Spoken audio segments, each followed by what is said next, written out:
First of all, a very big congratulations on the score. This was like really long pending. GMAT 685, and you gave it very recently, I believe, right? Yes. A 97 percentile, a phenomenal 100 percentile in quant, 70th percentile in verbal, and data insight 90th percentile. So um, I think it would be safe to say when you share this with Priyancha, it would be very safe to say that it felt like the major relief. How are you feeling about after getting this score, um, and when did it all start? Could you just give us a little bit of brief about yourself, where you're working, and uh, Sure. that journey of the GMAT right now? Yeah, sure, definitely happy to share that. So I actually started quite a long while ago. So I started in March 2023, and I wasn't really very consistent. Like I was sure that I wasn't going to apply that year, and it's okay, like if I give it next year or things like that. So I was quite like lazy about it in the first uh, few months. I was enrolled in the course, but I couldn't really follow up because my work is quite hectic, long hours. So I wasn't able to really do it diligently. Then I was sure that this course will definitely help me because of the testimonials and a lot of people who have said that if you just uh, don't put your brain and just put your brain in what sir is saying and what the sheet is exactly saying, that will help you. I had that confidence that if I follow this, it will happen, but I wasn't doing it. So then actually I gave the classic edition You did, okay. because I thought that I should try whatever, because I had been delaying it. So I thought that giving it in December 2023 will be a good time. But I got a 690 on that because I think sentence correction was not my thing at all. Right. So then I was happy that this section got removed. And data insights, I was a bit bullish on because it's something that was a stronger area, I felt. So I focused my energy on verbal, and I actually started 2 months before. Properly, I did my preparation in May and June, not before that. I was enrolled, and I had re-enrolled once because I knew this course is fine. Only I'm not doing what I have to do. So, and the portal was really helpful. I will definitely share about that. But yeah, to answer your question, the journey of GMAT had been pending for long for me, like for a year or so. So then finally, I decided that I have to put a hard stop to this and get done with it before June ends. So I gave it a shot on June 12th as well. So I had a 655, but I wasn't satisfied. I thought, no, 710 is like not even the average of most schools that I want to target. So at least 730 would be good. I think I still scored some, like I know I still have the potential to get a 20-point increase. So, but yeah, I wanted to be in the safe zone of scores. So I think that this is helpful. Right. So there has been like quite a lot of students, are still stuck in their classic edition, and then now suddenly there's no other choice other than focus edition. They're still like, should I even continue or not? So what is your take on what has been? You mentioned that SC has been removed, which is a big relief for you. But otherwise, in terms of the exam preparation point of view, what would you say that you had to really redo a lot of things? Because then again, although RCCR everything is same, but in terms, the quant again, everything is same. There is nothing addition, but in fact, there's a lot of subtraction. So, what was your take in terms of preparation point of view? Sure. So I think it was a longer exam. This is, as it actually the name suggests, focus edition.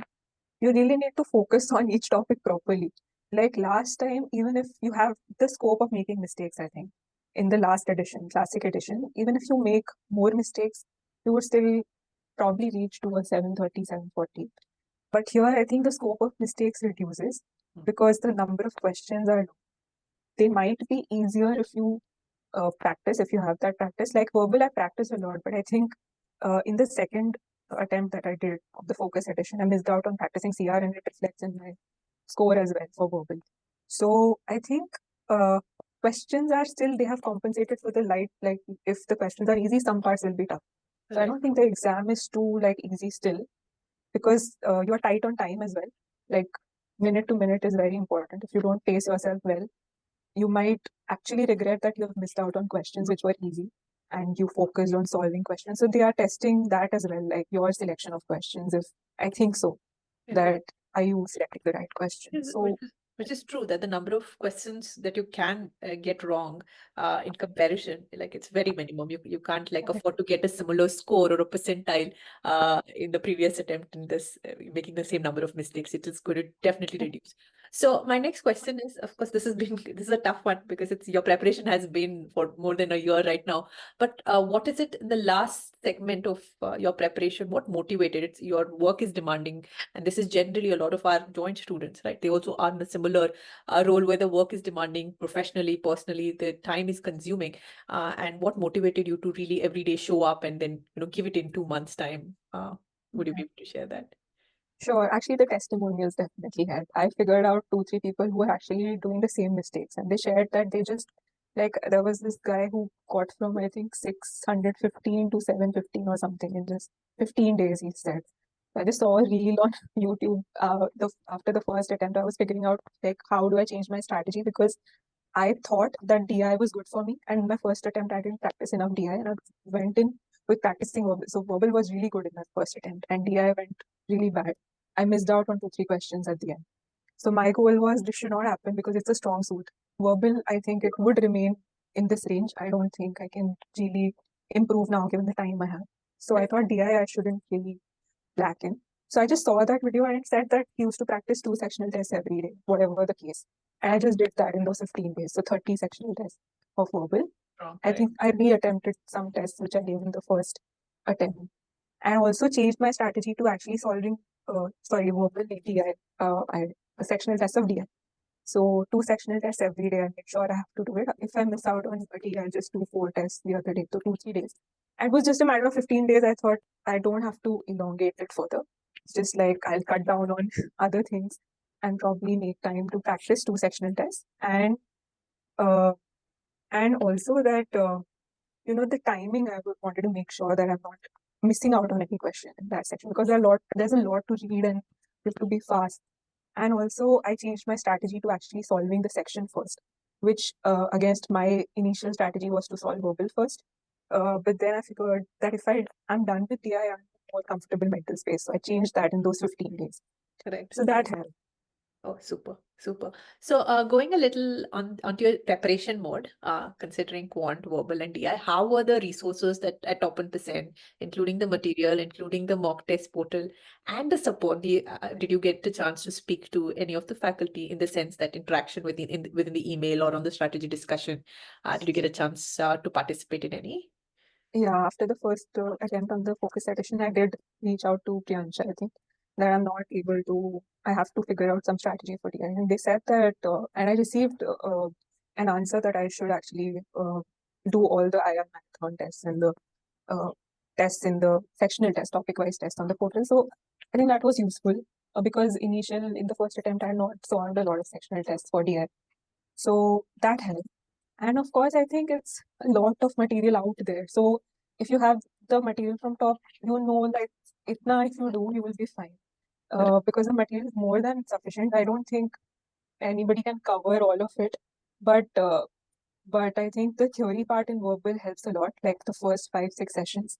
You know octave better when you apply and you start to see that it's getting the correct answers, especially if like primary purpose, any question will come, I'll do it. Then when you watch those recorded videos, when I gave the classic edition as well, I had watched everything, like whatever videos were there, because I wanted to see how they are being applied. It takes time. Like I wouldn't say like it's very like you can do it in a jiffy, but it takes time and we just need to be patient. But yeah, if we have the uh, if we can re-attempt if somebody's not getting a score in the first attempt, I think giving yourself a chance is the best thing you could do in this exam, because there are re-attempts for that reason. Yes, absolutely. So on the test day, because now it's like the second attempt, but on the first day or even both these attempts, were there any questions that you still felt like, it was something out of the box you're not familiar with, or were there any question that seems like you've never studied this before? This is just so that, we can go back and look into those questions and probably make it available for students. It'd be really handy. So did you find something like that in the exam, if you recall? I think quant and AI, no. Yeah, Nothing the unfamiliar. percentile shows. Yeah, you got it right. Yeah. Quant and AI, no. Verbal, I think it was on my part that I didn't practice CR enough. I could have done better. But again, questions wise, it's not like literally unsolvable or anything like that. If you have that practice, like timed practice is important. If you have that in verbal, there is good amount of time even that remains where you can actually review the questions.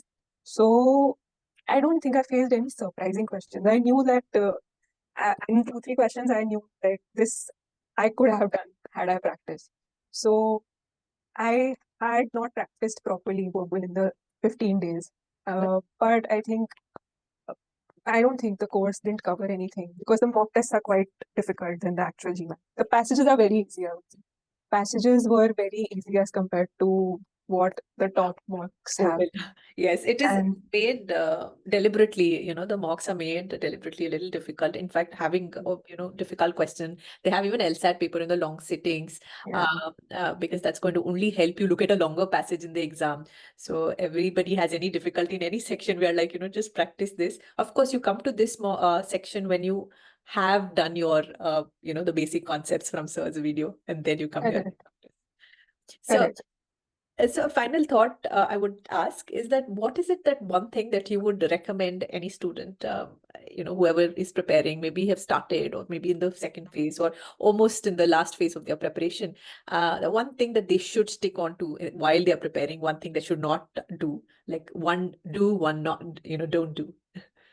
I think doing difficult questions is a must. Difficult questions prepare you, like they give you a little stress, which I think is important. Like if you're not able to do, that's good only. Because in the paper, the questions are not as difficult as they, like I never received a very good score in my mocks. 685, I think only 1 or 2 times I have gotten. Other scores were below this for me in mocks. And I think so this is like you should do difficult questions. You never know. Actually, maths, I know it was a strong suit for me, but I did some sectional tests so that I wanted to ensure that nothing goes wrong in that because I like quant a lot. So I didn't want to take any risk. So do difficult questions for English, especially in the weaker sections, do difficult questions, data insights as well. And don'ts, I think, um, yeah, just don't follow random material or GMAT club or tech. It has a lot of material actually. The problem with this exam is it doesn't end at all. And that's a bit daunting. And even if you think that in the first attempt you have exhausted everything, don't think that you are done and or you should switch your sources. You can do with top material, top 1% material, even when you are reattempting, because probably there's a high chance you have missed out on following the steps that they are saying or probably missed out on some content. So I think redoing that and having the belief in the course is important and don't fall for any groups or any quick tricks. So I think that's very important. So yeah, we shouldn't do that. Thank you so much for sharing these insights. I am really hopeful and rooting for a big admit for you. Are you applying this year, Disha? Yeah, I might. I actually even thought that I might increase my score, but I think I'll just decide Yeah. soon what So to do. I'm sure there's nothing for, I mean, you're not going to apply anything. You should consider applying to M7 school. You have a great profile, you've good, great score as well. And I think these two combination is a hit for the top and pitch. I'll be really rooting to see, we'll connect on LinkedIn and I'll be hoping to see you soon post this because this is the season when you see a lot of students now going into the colleges, right? I mean, Yeah, see people of class of 2026 that is this year getting it. So I'm hoping that, a message from you, just, you're talking about that's so something sweet. for future. But in case if you'd like to speak about your application, if you do have it in place, great. Otherwise, we do, we have authority as well who you can connect to, who you can just speak about your profile. Yeah. I mean, about what are your chances. And if you obviously like, go ahead with the services, let me know. I hope Priyancha will help you connect through. It's just an initial conversation, but of course you have enough time, right? I actually did reach out to him. I'm probably going to call him today or tomorrow. Oh, So perfect. yeah, yeah, Perfect. That's great. I'm sure you will have a fantastic conversation. Thank you again. Thank you for making this time. You are in office, I can see, and you had no exactly 20 worries. minutes. And I think I took extra 5 more minutes from that time. No worries. Thank you again. No And worries. all the very best. Okay, we'll Thank stay. you so much. Thank you. It was great speaking. Thank Thank you you. so much. Bye bye.